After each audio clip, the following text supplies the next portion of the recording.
Guys welcome back to my YouTube channel official आप और हम। आप मेरे पीछे देख रहे हैं आज पूरी कंप्लीट फैमिली, और फैमिली जा रही है आज कहीं पिकनिक पे। और ये देखो यात्रा सीज़न है, यहाँ ट्रैवल गाड़ियाँ चलती जा रही हैं। तो हम कहाँ जा रहे हैं, आज एक अच्छे से ट्रिप पे जा रहे हैं, आगे आपको ब्लॉग में दिखाएंगे। देखो सुंदर सुंदर से प्यारे प्यारे से खेत, और ये नीचे वाया बैड लोग होते हुए खम्बा खाला भी 1 किलोमीटर दिखा रहा है। तो हम लोग कहीं यहीं आसपास हैं। ये देखो पीछे इतना खूबसूरत सा नज़ारा, और अभी हम आपको आगे दिखाते चलेंगे जो हमें सुंदर सुंदर व्यू दिखेंगे। गाइस ये सामने घड़ियाल गांव मुखेम, ये देखो ये रेंज देखो कितनी खूबसूरत रेंज है। और ये देखो बच्चे आधे वॉमिटिंग करते हुए ट्रैवल में। और ये देखो बहुत खूबसूरत सिनेरियो है, थोड़ा आसमान में बादल हैं लगे हुए, अंधेरा अंधेरा सा व्यू आ रहा है। मैं कोशिश कर रही हूँ यहाँ की ब्यूटी आपको दिखाने की। देखो क्लाउड्स बहुत सुंदर से।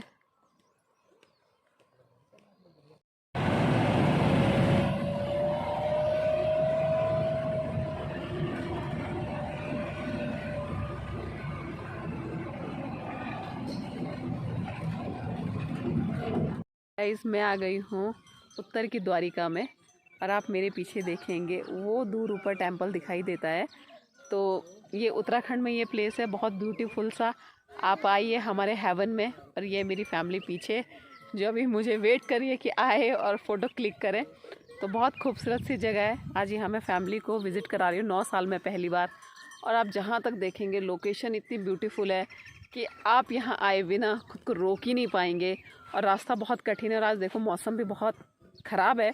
ख़राब ही कहूँगी क्योंकि मेरे साथ सबसे छोटा जो बच्चा है वो अभी 1.5 साल की है, तो उसको ऊपर कैरी करके खुद से लेके जाना है। तो ये बड़ी मुश्किल है, अगर बारिश हो गई तो बहुत समस्या हो जाएगी। तो हम कोशिश कर रहे हैं कि हम एज सुन एज पॉसिबल हम फटाफट से वहाँ ऊपर पहुँच जाएँ। गाइस अब करते हैं हम उत्तर की द्वारिका की यात्रा प्रारंभ। तो बोलो सब प्यार से जय जय हो। तो अब हम यहाँ से बढ़ते हैं आगे। हो गई हमारी यात्रा प्रारंभ। हम यहाँ आते हैं हेमनागराज के दरबार में। तो यहाँ मंदिर की बहुत मान्यता है, और बहुत ऊपर जाके टॉप में टेंपल है। वेदर आप देख ही रहे हैं कितना रेनी और क्लाउडी हो रखा है। तो कोशिश करूँगी मैं रास्ते से आपको दिखाने की। छोटे छोटे श्रद्धालुगण देखो आप हमारे, मेरी बेटी है 3.5 साल की, और एक हमारी भतीजी ये देखो गोदी में, बहुत छोटी सी है जिसको कि जय हो नागराज। मम्मी की गोदी की राइड का मजा ले रही है। और रास्ता है कुछ ऐसा, पथरीला रास्ता है, बहुत विकट है। ये देखो ये देखो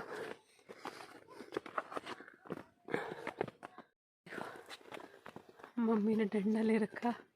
अरे नो अभी दोदी दोदी के मजे ले रही, गोदी गोदी के दोदी दोदी के। जला माधु थ्या खंडा ली ना तला 4 कदम आण दो भाई। खाली ताती काम उसी टाइम पे तांत तो करनी पड़ती, तब जाके भी इतना बजा जल्दी होता वो काम वो ही उसी जगह नहीं हुआ। अभी ज़्यादा टाइम, अभी क्या 10:30 तो बजे, अभी तो ज़्यादा टाइम नहीं हुआ। तो ये हम चलते जा रहे हैं। रवि देवी को एक ही शिकायत है, दीदी ने जल्दी मचाई और टाइम तो वही हो गया, लेकिन वही टाइम नहीं हुआ, कम से कम आधे घंटे का फ़र्क पड़ा जल्दी मचाने से। तो ये है नन्हे नन्हे श्रद्धालु आज नागराजा के दर्शन के लिए। तो बहुत सौभाग्य की बात है, मैं भी कभी यहाँ 2015-16 में आई थी, और उस समय माना था कि सब कुछ अच्छे से, मेरी नौकरी अच्छे से चलती रहेगी, सब अच्छे से चलते रहेगा, तो मैं 2000 मतलब मैं फिर कभी अपनी फैमिली के साथ आऊँगी, ऐसा माना था। आज मानते मानते 7-8 साल यहाँ बीत गए, और कभी आने का मौका ही नहीं मिल पा रहा था, कभी सिचुएशन ही ऐसी नहीं बन पा रही थी। तो आज काफ़ी सालों के बाद ऐसी सिचुएशन बनी, बुलावा आया, और हम यहाँ पहुँच गए, और भतीजी भी, मम्मी भी, भाभी भी, सभी लोग आ पाए। और मैं अपनी स्टूडेंट को भी लेके आई हूँ, तो दक्ष के साथ के लिए वो हो गई है, वो दोनों आगे चले गए। तो इससे क्या हो रहा है कि सबको एक अपनी कंपनी मिल रखी है। ये रहे हमारे मैडम जी अपनी भतीजी को उठाते हुए। हम चलते हैं फटाफट। ये रहा पहाड़ों का रास्ता। बुआ चलती है मेरी जल्दी जल्दी, बुआ चलती है मेरी जल्दी जल्दी। नाची नाची कहते, मम्मी को ठिंगा दिखा दे, ठिंगा दिखा दे मम्मी को, बताता ये हमारा नागराज देवता जी का रास्ता जो हमें बहुत दूर लग रहा है, जिसकी चढ़ाई बहुत ज़्यादा है। साथ में एनकू पेनकू भी है अपनी बुआ के साथ। ये हमारे सासू जी है, ये रहे सासू जी।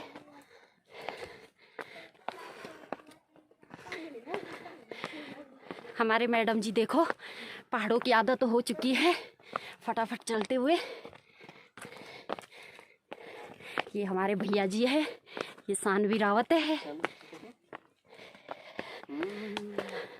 दोस्तों आपको भी कभी टाइम लगे तो ज़रूर आइएगा, बहुत अच्छा दृश्य है।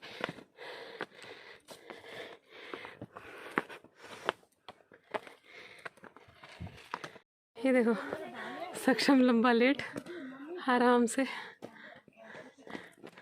सक्षम क्या हो रहा बेटा? ये हमारे इंतजार में मजे आ रहे हैं आपके हैं। तो जैसे फ्रेंड्स यहाँ की जो मान्यता है या जो लोक कथाएं, जो लोक पारंपरिक यहाँ पे इनके निवास करने की जो कथाएं हमने सुनी है, यहाँ पे रहते 9 साल के अंदर, वो यही है कि सेम नागराजा जब यहाँ आना चाह रहे थे तो गंगूराम ओला जी से जो यहाँ के राजा थे उनसे पहले 7 हाथ जगह मांगी पर उन्हें मना कर दिया। फिर यहाँ पे जो नागवंशी राजा थे उनके स्वप्न में आते हैं और उनसे जगह मांगते हैं। इस तरीके की बहुत लंबी कहानी है जगह देने से। गंगूराम ओला पहले इनकार करते हैं, बाद में जब नागवंशी राजा के सपने में आते हैं तो जगह देने के लिए तैयार हो जाते हैं। जिस भी तरीके का ये घटनाक्रम चला, तो यहाँ पे आने का कारण क्या था? श्री कृष्ण जी का कारण यही था कि जब द्वारिका डूबी तो द्वारिका डूबने के बाद उन्हें ये लगा कि अब मैं कहाँ जाऊँ यहाँ से, कहीं अपनी नई एक दुनिया रचने के लिए। तो जब यहाँ आते हैं तो यहाँ का दृश्य उन्हें बड़ा सुंदर लगा। यहाँ सतरंगी सौड़ है, तलबला सेम है, इस प्रकार से 7 प्रकार के सेम हैं। तो इस पे बहुत सारे वीडियोस बने हुए हैं, यहाँ की कहानी पे बहुत सारी वीडियोस बने हुए हैं। तो जैसे आप मंदिर में प्रवेश करेंगे वैसे एक आपको दिखेगा बड़ा सा जो एंट्रेंस है, गेट है, वहाँ पे शेषनाग के साथ श्री कृष्ण मुरली बजाते हुए हैं, बांसुरी बजाते हुए हैं। फिर अंदर जाएंगे तो गंगूराम ओले जी का मंदिर है, सबसे पहले उनकी पूजा की जाती है। फिर आपको सेम नागराज जी के, कृष्ण जी के दर्शन होंगे। तो यहाँ ऊपर तलबला सेम है, सतरंगी से बागी है, मड़बागी, बहुत सारी जगहें ऐसी है जिनके बारे में शायद मैं अच्छे से उच्चारण भी ना कर पाऊँ यहाँ की भाषा में। तो वहाँ क्योंकि हमारे साथ छोटे बच्चे हैं, वहाँ हम जा नहीं पाएंगे, हम नीचे मंदिर तक ही रहेंगे और वहीं से दर्शन करेंगे, तो आप लोगों को भी वहीं के दर्शन करवा पाएंगे।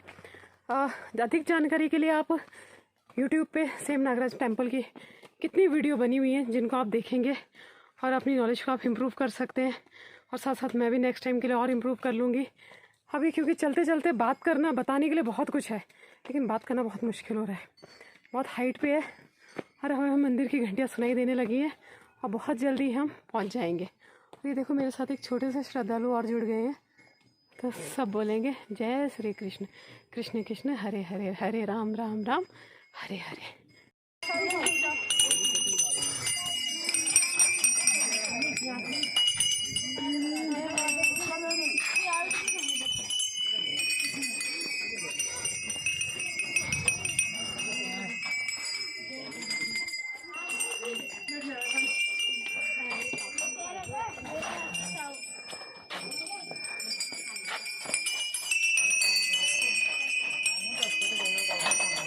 एक सुंदर सा व्यू और ये लोग चढ़ रहे हैं ऊपर। यहाँ बहुत सारी घंटियाँ लगी हुई हैं, ये देखो। ये एक टाइप से रेस्ट रूम बना रखा है यहाँ पे, तो बहुत लोग दूर दूर से, पट्टी इंदौर से, कहाँ से आ रखे हैं। बहुत सूक्ष्म विश्राम के लिए है यहाँ पे, बारिश में बचने के लिए। तो आज काफ़ी भीड़ ऐसा लग रहा है मुझे है यहाँ पे। और अगर मौसम साफ़ होता तो नज़ारा बहुत ही खूबसूरत होता। लेकिन मैं सच फिर भी बताऊँ आपको कि नेचर की जो बनाई हुई चीज़ ना, कुदरत की जो बनाई हुई चीज़ है, इंसान का कोई भी कैमरा उसे कैप्चर एज इट इज़ नहीं कर सकता है। बहुत ही ज़्यादा ब्यूटीफुल प्लेस है। अब वहाँ से रेस्ट रूम से हम आगे चल पड़े हैं और ये देखो नीचे मम्मी और पीछे है, इन्होंने बहुत परेशान कर दिया। बिल्कुल ना किसी के पास आ रही है, ना किसी को गोदी जा रही है, बस अपने फूफा जी को देख के तो सीधा रोना शुरू कि कहीं फूफा जी के पास न जाना पड़े। उन्होंने 1-2 जगह उसको ज़बरदस्ती लिया। बस हैनू का जो है रोना खाना शुरू हो गया था। और खुशी ने कोई खूबसूरत सा फूल देखा है, वो मुझे नीचे दिखा रही है। यहाँ पे बहुत छोटा सा है। तो आप कृष्ण जी की लीलाओं को तो जानते ही हैं दोस्तों, मैं आपको क्या बताऊं। और इतना मेरा सौभाग्य भी कहाँ है कि मैं इतनी चीज़ आपको विस्तार से बता पाऊँ। कृष्ण का तो नाम लेने के लिए भी पता नहीं कितने अच्छे कर्म करने पड़ते हैं कि आप कृष्ण का नाम ले सको। तो हम चल रहे हैं, ऐसे बहुत सारे लोग आए हैं। बहुत अच्छा जंगल का व्यू है, आपको दिखाती देखो। पूरे सब लोग, आज बहुत भीड़ है टेम्पल में, क्योंकि यही एक माह ऐसा है कि जब यहाँ आप आ सकते हैं। आगे महीनों में जोंके, बरसात में, सर्दी में बहुत ज़्यादा बर्फ़ पॉसिबल नहीं हो पाता है ना हर आम इंसान के लिए, मेरे जैसे आम इंसान के लिए। कुछ दिव्य लोग होते हैं जो पहुंच पाते हैं, पर हम जैसों के लिए तो बहुत मुश्किल है। अब मैंने एक अपने बैग टांग लिया है पीठ में और कोशिश कर रही हूँ कि अब मैं इसको कैरी करके चलूँ। तो अभी यही डिस्कशन हो रहा था कि यहाँ आने का भी सौभाग्य हर किसी को नहीं मिलता है, बहुत मुश्किल से सौभाग्य मिलता है। लोग बहुत दूर दूर से आ रखे हैं। देखो गाइस, मौसम बहुत ख़राब है, कभी भी बरस सकता है, लेकिन हम कह रहे हैं कि प्रभु हम बहुत सच्चे मन से आए हैं, प्लीज़ छोटे छोटे बच्चे हैं हमारे साथ में, बारिश मत करना, हमें सेफली से नीचे जाने देना। और ऐसे हम थोड़ा थोड़ा चलने के बाद फिर रुक रहे हैं। खुशी, दक्ष, बस दक्ष का तो बंदर वाली स्थिति है, भागो भागो फिर बैठ जाओ। बैग पकड़ो, कब से स्टार्टिंग से पकड़ रखा मैंने। देखो उसका बैग पकड़, अब देखो मेरे पास भी बैग है, दोनों माँ बेटे ने हमने कैरी कर रखा है। अब हम दोनों पोर्टर बन रखे हैं और चलते हैं फिर अब आगे मंदिर में, दिखाते हैं आपको, करवाते हैं दिव्य दर्शन।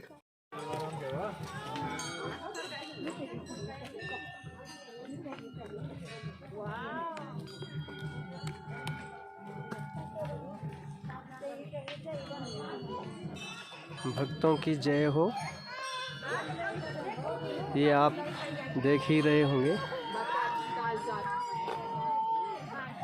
कितने लोग दर्शन के लिए आ रहे हैं। इतने दूर चल के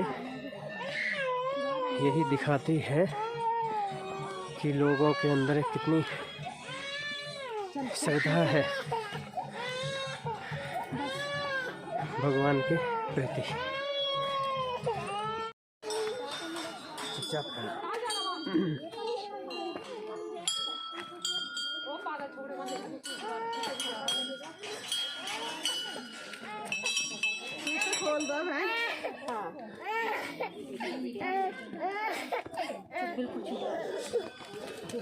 अब यहाँ से आगे जाने के लिए शूज़ वगैरह निकाल के हाथ धो के, और अब देखो वक्तों आपको दिव्य दर्शन होने वाले हैं, जिसके लिए हम इतनी देर से आपसे बातें कर रहे हैं, इतनी देर से आपको दिखाने का वादा कर रहे हैं। तो वो दिव्य दर्शन अब हम आपको इसके आगे करवाते हैं। तो गाइस अब जूते वूते उतारने के बाद अब चलते हैं हम ऊपर। हाथ मुँह धुल लिया है। मंदिर में देखो किसी भी जगह जब हम जाते हैं तो हाथ मुँह धो के क्यों जाते हैं, क्योंकि जो हमने वचन मुख से जो भी गलत शब्द बोले हैं उनकी सफाई हो जाए। हाथों से अगर हमने किसी गंदी चीज़ को छुआ है तो उनकी सफाई हो जाए, मतलब मन, कर्म, वचन से हम शुद्ध पवित्र हो जाए। इसलिए किसी भी पवित्र स्थान से जाने से पहले हाथ पैर धोने की पूरी व्यवस्था होती है। और पूरे परिवार चलते जा रहा है ऐसे ऊपर। अभी हम आगे जाएंगे। मम्मी और इस पापा पूजा करते हैं हमारे घर के 2 मुख्य द्वार पे।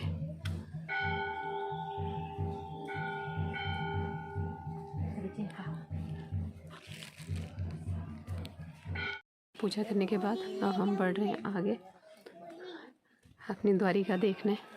और बहुत साल हो गए, मैं तो बहुत ललायत थी, बहुत साल हो गए मुझे यहाँ आए बिना। तो लेकिन अब लग रहा था मुझे कि कृष्ण जो है आज्ञा देने वाले हैं कि आ जाओ। बहुत समय से चाह रही थी, दर्शनों के लिए बहुत व्याकुल थी मैं बहुत समय से। और कोशिश कर रही थी कि किसी तरह बने यहाँ आने का, लेकिन बन नहीं पा रहा था। लेकिन आज जो सहयोग बना है बहुत अच्छा है। छोटे बच्चे साथ में थे, हमें लग रहा था धूप में परेशान होंगे, बारिश में परेशान होंगे, पर उसने हमारी लाज रखी है हमेशा की तरह।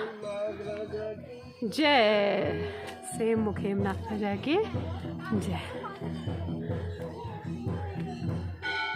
तो यहाँ आप देखेंगे, देखो सारी जगह ऐसे ही घंटियाँ लगी हुई हैं। ये लोगों ने चढ़ाई हैं, दान करी हैं घंटियाँ इस तरह से। जय हो। पूरे चारों तरफ ये घंटियाँ बजाते हुए चलो। बहुत सुंदर घंटियाँ लगी हुई हैं ऊपर, देखिए।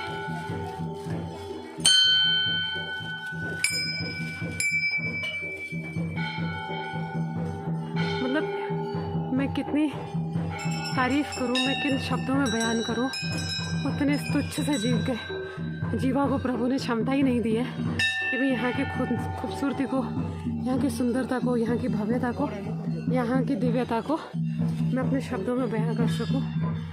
प्रभु बस मैं भाव विभोर हूँ इतनी सुंदरता यहाँ पे देख के। और मौसम देखो, रास्ते भर से हम कह रहे थे ख़राब है ख़राब है ख़राब है, लेकिन जब यहाँ पहुँच गए तब वास्तव में लगा कि वो ख़राब नहीं था, वो अच्छा था, ताकि हम यहाँ तक आसानी से चढ़ भी पाए। मम्मी और भाभी भी आ रहे हैं पीछे से। और अभी मिलते हैं और ऊपर। जय हो। तो दोस्तों ये है यहाँ हवन कुंड। अब करेंगे हम अंदर दर्शन, और अंदर शायद मुझे ऐसा लग रहा है कि फ़ोटो लेना वर्जित है, तो मैं यहीं पे इसको मना कर देती हूँ। हमें यहाँ पे रघु रमोला जी की तपस्थली पे, तो नीचे तो गर्भगृह के दर्शन में आपको नहीं करा पाई, तो वहाँ अलाउ नहीं था। और अभी हम आ गए हैं यहाँ पे तपस्थली पे। ये आप देखिए,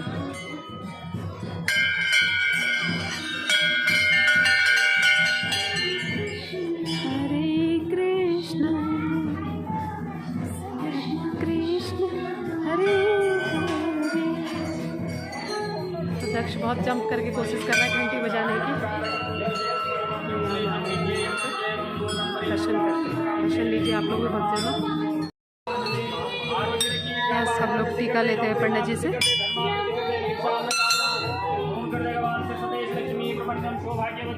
पूरे शेषनाग के दर्शन ये देखिए, जो नीचे से संभव नहीं है, तपस्थली पे आके ये पूरे दर्शन ऊपर से हो जाते हैं।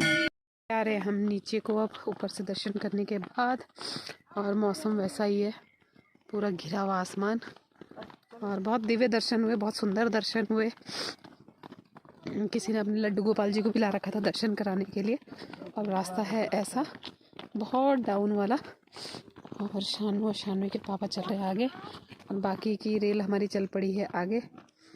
देखो बस अब चलते हैं, फिर मैं आपको नीचे पहुंच के रास्ते में दिखाती हूँ कुछ, अगर मुझे बहुत सुंदर सा दृश्य दिखेगा तो। हाँ, शानू ने तो आपको बाई भी बोल दी। तो गाइस ये दिव्य दर्शन लें, ये देखिए नेचर में। तो आपको ब्लॉग बहुत अच्छा लगा होगा गाइस। अब हम इसी के साथ करते हैं ब्लॉग को and. Please keep watching, share, like and comment, और दर्शन करने जरूर आए।